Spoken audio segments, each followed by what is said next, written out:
ഇരുമുടിക്കെട്ടും പേറി പടിപതിനെട്ടും കേറി ഇവർ വരുന്നയ്യ നിന്റെ ശരണമന്ത്രവുമാ.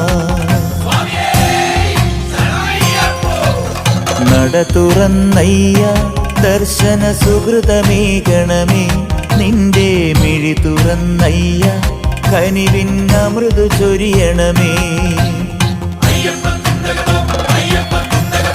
ഇരുമുടിക്കെട്ടും പേറി പടിപതിനെട്ടും കേറി ഇവർ വരുന്നയ്യ നിന്റെ ശരണമന്ത്രവുമാ.